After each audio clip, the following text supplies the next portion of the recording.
Estamos há mais de um mês sem nos reunir no templo. E quando eu entro no templo, eu consigo ver cada um dos meus irmãos sentado em seus lugares.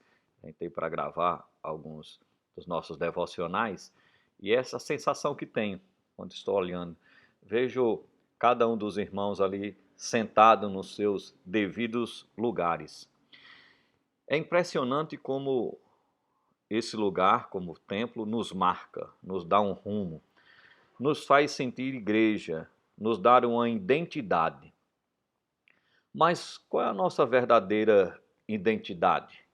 O que realmente nós carregamos que nos identifica como um cristão, como um seguidor de Cristo, como um discípulo do Senhor?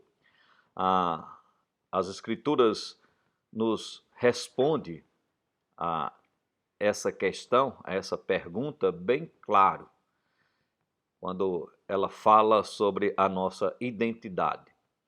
Por exemplo, em 1 Pedro, capítulo 2, verso 9, diz assim: Vós, porém, sois raça eleita, sacerdócio real, nação santa, povo de propriedade exclusiva de Deus, a fim de proclamardes as virtudes daquele que vos chamou das trevas para a sua maravilhosa luz.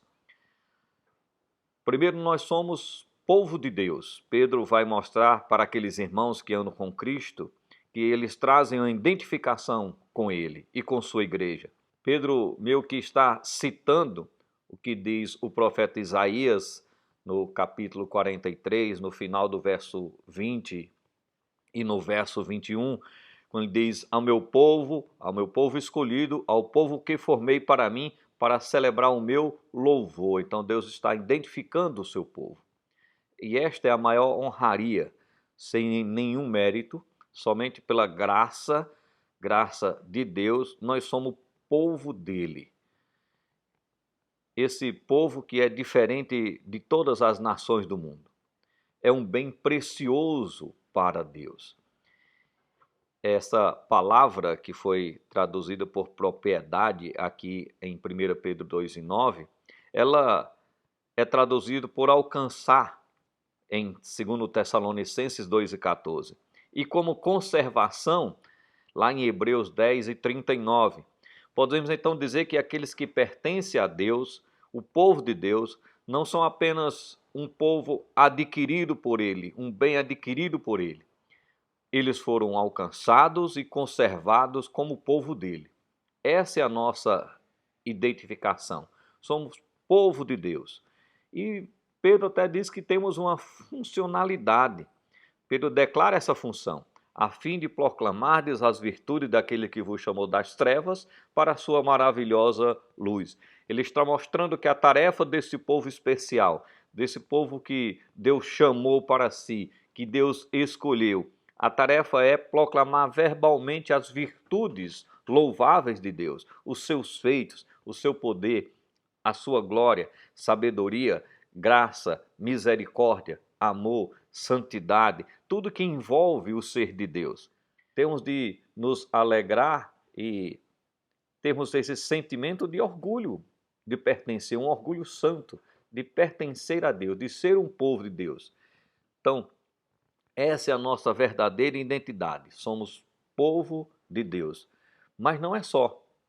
Em Efésios, capítulo 2, verso 19, diz assim: Assim já não sois estrangeiros e peregrinos, mas co-cidadãos dos santos, e sois da família de Deus. Somos também família de Deus. A igreja de Éfeso era formada, na sua maioria, por crentes gentios, cidadãos de vários outros países. Paulo então está dizendo a eles para que eles não se considerem forasteiros. Eles não estão visitando uma outra terra, um outro povo.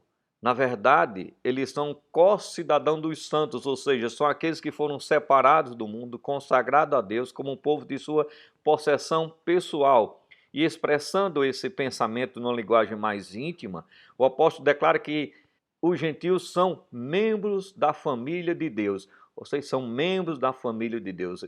Paulo está identificando o povo de Deus também como família de Deus. A família é uma unidade mais íntima que o Estado. Por isso que Paulo dar essa ênfase. Família de Deus. O nome favorito de Paulo para descrever os crentes é irmãos. Ele usou esse título por pelo menos 60 vezes em sua carta.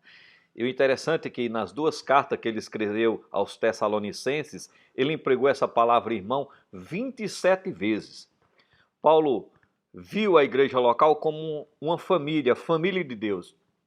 É trágico quando os crentes negligenciam ou ignoram a igreja local. Nenhuma família é perfeita, assim como nenhuma igreja local é perfeita. Mas ser uma família para proteger, para cuidar de uma criança, ela pode sofrer e até morrer. Assim também os filhos de Deus precisam da família, que é a igreja local, para crescer, desenvolver, para servir a Deus. Então, a importância da família de Deus. Quando usamos essa expressão família de Deus, nós estamos indicando um relacionamento com o Pai e um relacionamento com os irmãos. E Paulo julga isso de extrema importância. Em Efésios capítulo 1, verso 5, nos predestinou para ele, para a adoção de filhos, por meio de Jesus Cristo.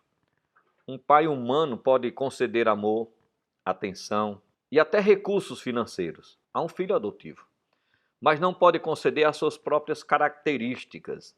Mas Deus é um pai que de maneira milagrosa, bondosa, generosa, concede a sua própria natureza a quem ele escolheu em Jesus Cristo.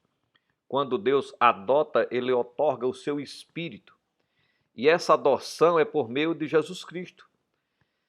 É pela obra de Cristo que essa adoção se torna uma realidade. É pelos méritos da sua expiação que os eleitos recebem esse novo status. Somos transformados e habitados pelo Espírito Santo de Deus. Sabe a nossa verdadeira identidade?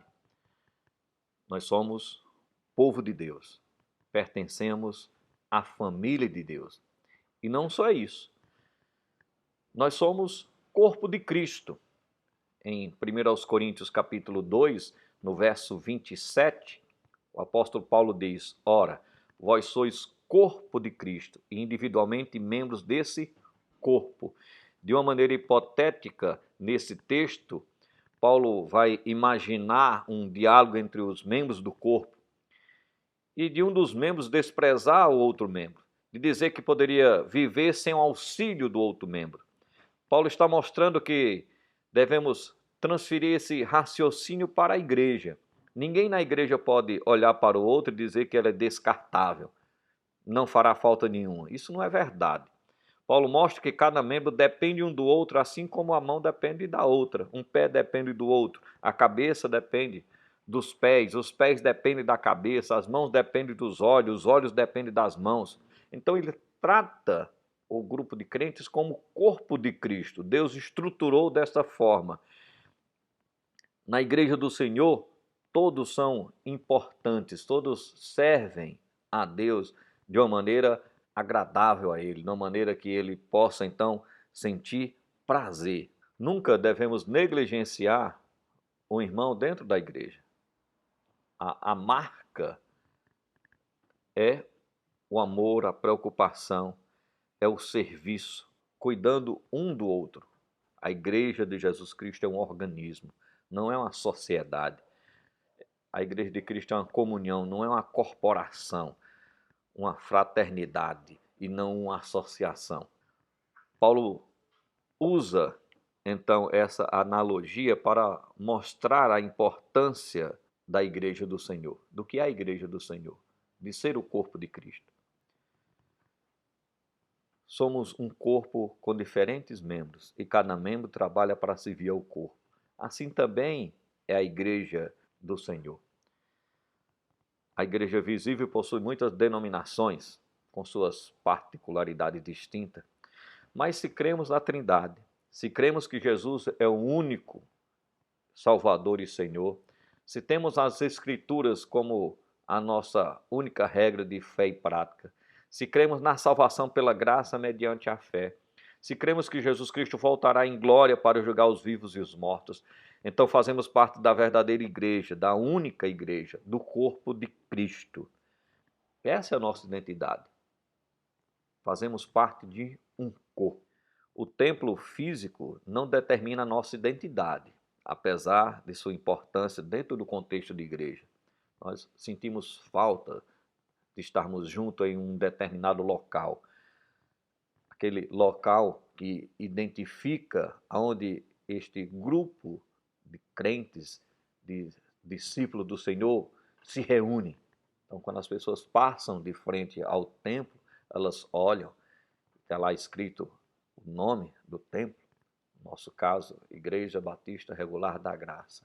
As pessoas que passam sabem que ali se reúne um grupo de pessoas, de crentes, que seguem ao Senhor Jesus, que têm a Bíblia como única regra de fé e prática, que creem em Deus. E assim nos identifica. Mas a nossa identidade, ela vai muito além disso. A nossa verdadeira identidade tem como característica o fato de sermos o povo de Deus. A nossa verdadeira identidade tem como característica o fato de pertencermos à família de Deus. A nossa verdadeira identidade tem como característica o fato de participarmos do corpo de Cristo, de sua igreja. Mesmo sem estarmos reunidos no templo, nós continuamos sendo o povo de Deus, família de Deus e corpo de Cristo. Nós carregamos essa marca. É como se Deus escrevesse o seu nome nas nossas vidas. Nós pertencemos a Ele, nós somos dele. Essa é a nossa identidade e devemos viver como tal, como filhos de Deus, como aqueles que pertencem a Deus, faz parte da família de Deus, faz parte do corpo de Cristo. Que Deus nos abençoe.